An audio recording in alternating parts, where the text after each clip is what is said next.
오송 참사 40분 전 112 상황실이 실제 출동 지령을 내렸던 오송파출소 순찰차입니다. 두 건의 출동 지령이 내려왔지만 실시간 이걸 안내해야 할 태블릿 PC에는 사건 내역이 없다고 떠 있습니다. 새로 고침을 누르자 그제야 사건 목록이 나타납니다. 지금 아무도 없는 상태에서 새로 고침하면 이제 나옵니다.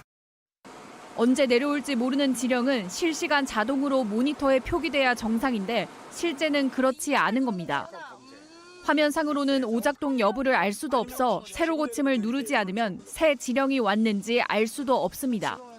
오송 참사 40분 전 현장으로 달려가 교통 통제를 하라는 결정적 지령이 현장에서 증발했던 이유입니다.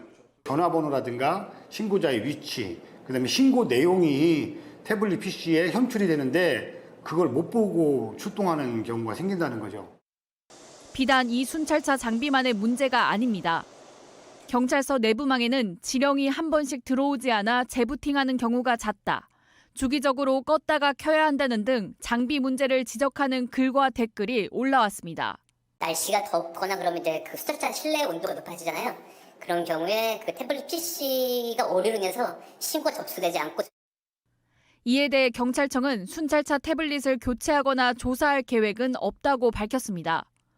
태블릿은 지난해 보급된 기기로 산업용으로 개발돼 80도까지 견딜 수 있고 무엇보다 무전과 휴대전화 등으로 2중, 3중 전파를 하고 있다는 겁니다. 다만 일선 경찰관들에게는 차량을 장시간 정차하는 경우 그늘에 주차하거나 창문을 열고 근무 교대 때마다 전원을 껐다 켜라고 주문했습니다. 전국에 보급된 순찰차 태블릿의 전체 용량은 64GB입니다. MBC 뉴스 이지연입니다.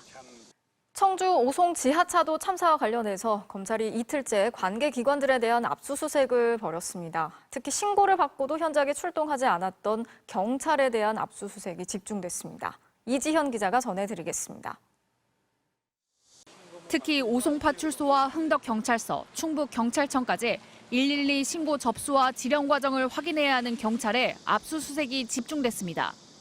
검찰은 위기 대응 매뉴얼 서면 자료와 상황실 직원 휴대전화도 압수한 것으로 전해졌습니다. 이번 참사와 관련해 검찰이 경찰에서 압수한 자료는 종이 상자 4-5개 분량으로 알려졌습니다. 책 한 권 가지고 계셨거든요. 압수가 있어요. 검찰은 앞서 압수한 자료를 통해 지하차도 침수 30분 전 교통 통제를 해달라는 신고를 받고도 이행하지 않은 경찰의 대응 과정을 집중적으로 살펴보고 있습니다.